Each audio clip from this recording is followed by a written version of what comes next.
Whoa! What are you doing? Oh. Where are you going? Back there? Okay, I'm sorry. I didn't know he was going to look. While he wasn't looking, I was just going to... Sweet thing. That's sweet thing. All right, if y'all would like to read along, we're going to be in Ezekiel 22. Ezekiel chapter 22. Good, bruh? In Ezekiel chapter 22, we're going to look at the providence of God and how it relates to us. Do you believe that God has a purpose for us being alive? Sure, we're not some pointless beings, are we? We have purpose, and we have all been created by our Creator in His image to do things that He would do. So we get to do the things that He would do if His body was still here. He called us to serve and to love, right? That's what we are called to do. And He said that by that service and love, people will know that we belong to God. And it's a beautiful thing when you can look around and see Christians being Christians. Have y'all ever heard the saying, it takes a village to raise a nut? Yeah. If you haven't, then you were probably the one they were talking about. Right? That's the thing that they would say about you behind your back because you were a lot to handle. Or maybe you couldn't. There are going to be times when, as a child, your parents are busy or overwhelmed and not available for every single thing. There may be a time when your family is called away and you need somebody else to stand in the gap for you. Yeah, this is that standing in the gap sermon. Back in Nehemiah chapter 4, you can find a story about how Nehemiah was rebuilding the temple. And the enemies had destroyed the city walls, not the temple, the city walls so bad that it was small rocks. They were not stackable hardly anymore. Building that wall back was going to take a lot of time and effort. But this is what happened. When the evil king looked and he saw that the wall was starting to come back up, he's like, we got to go and fight these guys. We can't let them build that wall back. And as they would go, the people that was working on the wall, Nehemiah's like, listen, we can't fight and build at the same time. So what we need is some people building and then some people fighting. And those people that are building, you keep on building and you keep on working. And you other folks, you stand in the gap. And right when those people start attacking, you thrust those swords. And you make it seem like there's 1 million people here. You don't leave a gap undefended. Whoever comes up at this place is going to get taken out. And that's what they did. People worked without worrying about somebody getting them. They didn't worry about somebody coming in and attacking them. They could focus on their job. They did what they were supposed to do, and the other people did what they were supposed to do, and they were able to rebuild the wall. Man, that's all that Trump had to say. But he didn't. To learn from Nehemiah, and everybody worked together. But no. Anyway, let's not get political. In Ezekiel chapter 22, let me give you some context about this one. This is 600 years before Jesus was born. All right? Let's see. In Ezekiel 22, verse 23, it says, and y'all, this is going to be a long list of bad guys. Oh, dang. You know, I could probably just hold her. I could. I had one of her kids, or a couple of them. I don't know. She is heavy. And I have had heart surgery. I might not tote her. It would be a very fast sermon. You would have to watch it in slow-mo. But they have that option on YouTube now. So if you wanted to watch a sermon in like 5 minutes, put them fast. You could understand that. Could you imagine me talking fast? It would probably sound about like a Yankee. Well, now he's talking about northern people. Making everybody mad tonight. Yeah, I guess I sound like some of these priests and prophets and people that Ezekiel was talking about. 600 years before Jesus shows up, and God has decided that there ain't nobody worth saving. Y'all know that God went silent for a while before Jesus showed up. People didn't hear from God for 400 years, I think it was. Again, the word of the Lord came to Ezekiel.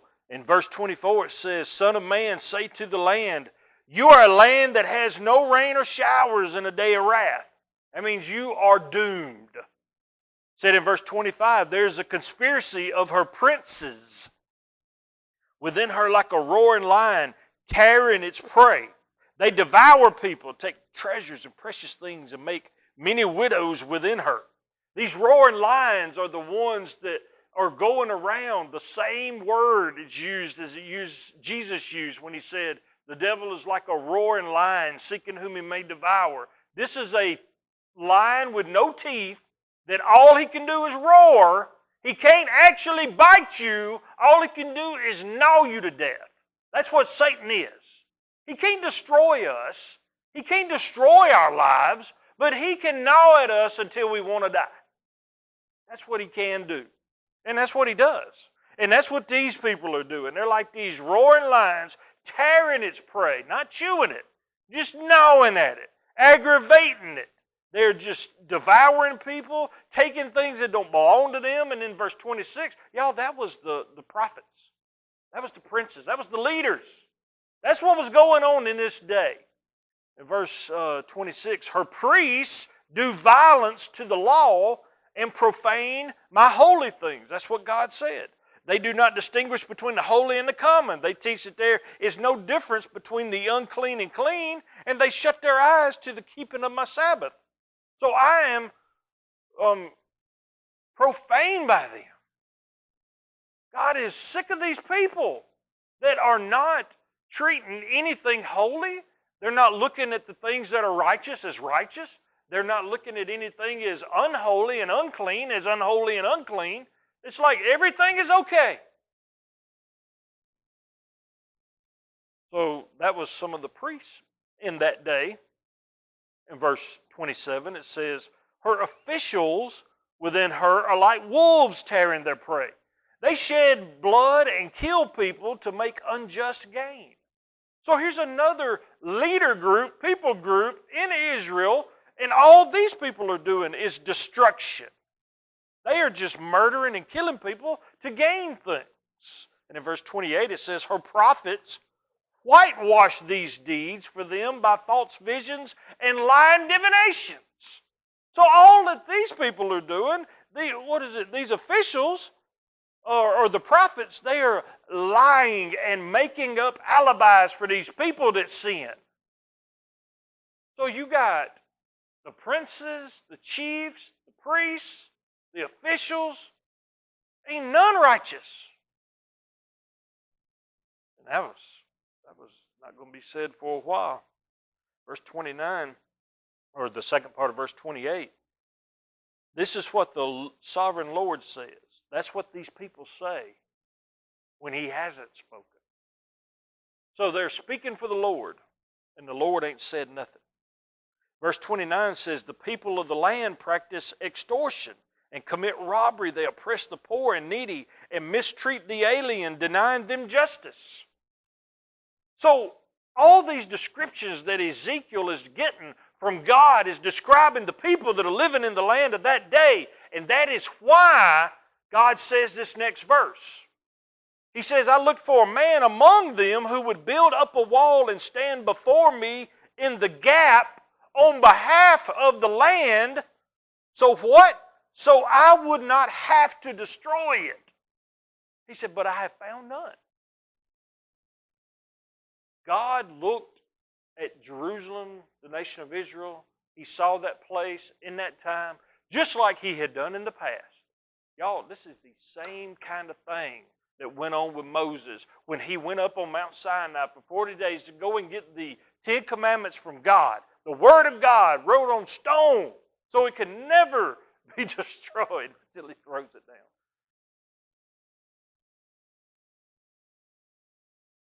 For 40 days, these people had done gone and made a golden cow and started worshiping it. And when Moses came down, it was Moses who pleaded for those people. That day, Moses stood in the gap between God's wrath and people's sin. Jesus came 2,000 years ago. These people, once again, are doomed. They had not heard from God for 400 years. They needed somebody to stand in the gap for them. Every single person, if you give them long enough, everybody on this planet is going to sin. They're going to do things that are wrong. Alicia and I we rode by we like to ride down Main Street in Sylacauga. Braden used to go to the daycare over there at the Methodist Church, and they got a little playground out there. So if you ride by there in the afternoon, you see all the kids playing, and I like to imagine that my Bobo's out there, you know. So I ride by and I see him. And after we rode by, I was sharing this with Tiffany earlier, I just couldn't stand it. I said, I need to go back there and just bite all them kids. I couldn't stand it because y'all, to me, not to everybody, but to me, looking at a child, and I didn't used to be like this, but God has given me such a love for children to just look at them and see their soul. Because years ago I started praying, God, I don't want to see people. I want to see their soul. Please help me see their soul. And it will really help you minister to people if you only focus on their soul. It helps you to eliminate all their sins and all the things that they have tainted their life with. See their soul. And when you look at a baby's soul, you look at a little kid's soul, that kid ain't that old enough to go to hell yet. So that is a secure soul in the Lord. You are looking at an angel when you see a kid. You see the goosebumps. Look at them. Can you zoom in on that? Wow. They just, the innocence is one thing, but they are not doomed, you know. They have such hope and promise, and anything is possible. It's like probably how God felt with Adam and Eve for a while. You know? Like, look at them. They're doing so good. They're just doing so good. Anyway. I know that in our lives,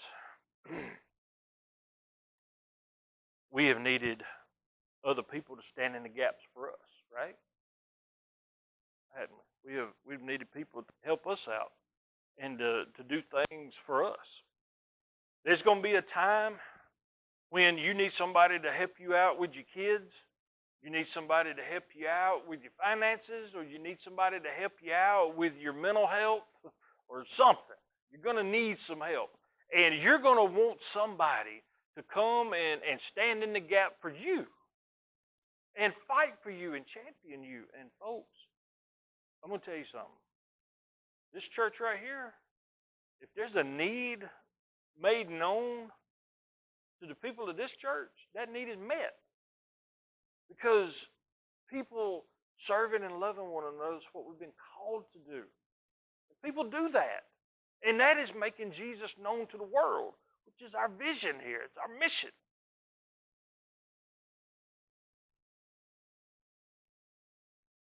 This verse right here was written for the Jewish people about 2,600 years ago. God does not look down on the land right now and not find any. I done told you about the kids. You know there's some good folk around here. You know there's some Holy Spirit-filled people, don't you? Yeah, that's some good. And since Jesus hadn't come back yet, he knows that there's still folks going to get saved.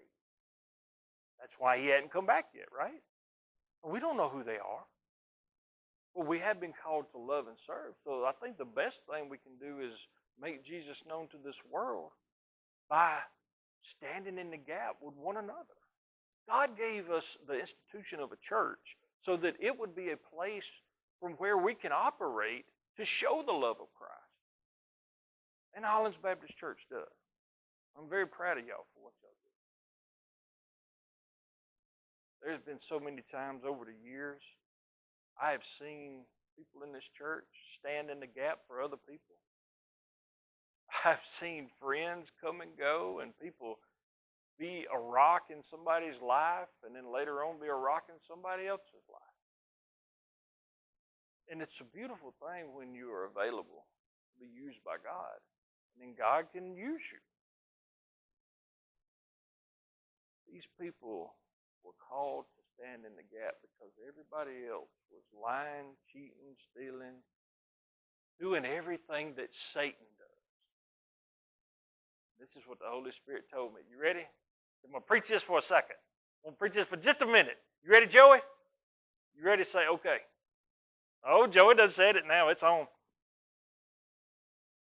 In our lives, we are told in the book of Ephesians about the full armor of God. It said put on the full armor of God, right? Because sometimes we miss a piece. Sometimes we forget the helmet because, we lose our minds. Sometimes we don't have our hearts guarded because we're in love with something else. Sometimes our feet ain't right. We got on some toe jams. They ain't going to take us to the right place, right? We ain't got on a belt. We got our britches all slacked down like that. I didn't really do that. Let's not get carried away, all right? I know there's a business meeting Sunday, but I didn't really do this. It was a pretend undressing. All these different things go on. If you do not have the full armor of God on, there might be a chink. And the Bible teaches us that Satan will throw a fiery dart. And y'all know the end of a dart is not very big, is it? Because it don't take a very big opening for Satan to get in there and then just wreck everything, right? That's why you need somebody to stand in the gap of your life. And we need to stand in the gap of each other's lives. Because sometimes you may not be feeling very holy. And somebody comes up to you and they ask you, how's your prayer life going? And that just gets all over you. Like, who are you to ask me about my prayer life? I ain't prayed all week. Wait a minute. Yeah, my prayer life ain't doing so good. Thanks for asking. I'll get right on that. People don't really do that, do they? What they're really going to do is be like, oh, it's fine, it's great. And then go home and be like, sorry, Jim asking me about my prayer life. I bet he don't pray.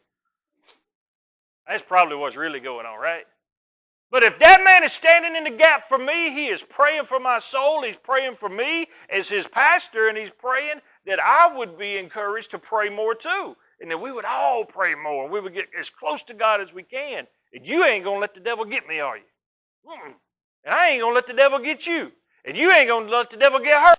And we're going to pray for each other. And we're going to stand in the gap. When you're feeling low, I want to lift you up. And when I ain't feeling groovy, you make me groovy, baby. You know what I'm saying? We all just build each other up and bounce off each other. We love and serve each other. We're doing exactly what God called us to do. Stand in the gap.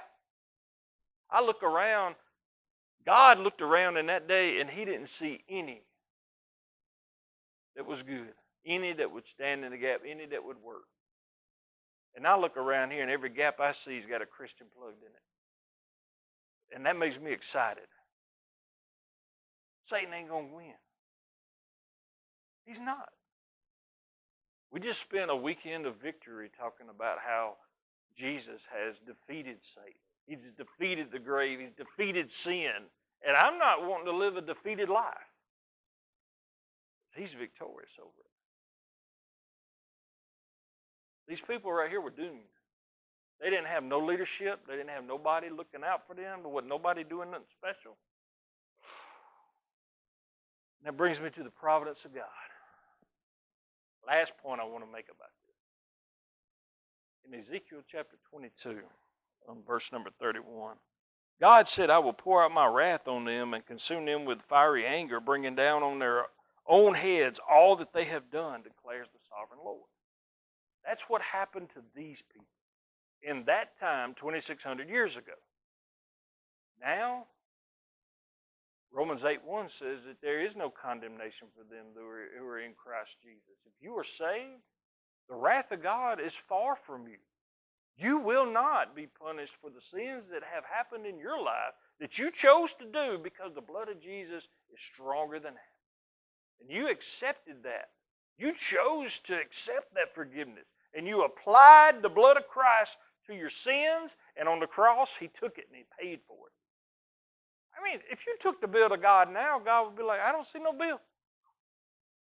I'm like, no, here it is right here. I can't see it. I can't see it. I can't see the debt that you used to owe because it's been paid. I can't see that anymore. It don't exist to me anymore. Your sins are gone. And God's like, when I see you, I just see a perfect, flawless individual because I can't see past the blood. And I'm like, so I'm glad of that. He chose to be that way, so He could love us. So go stand in the gap for somebody. Pick you somebody and be a champion for them. You tell them how much you love them. You tell them how awesome they are. You tell them that it's going to be all right. And you encourage them.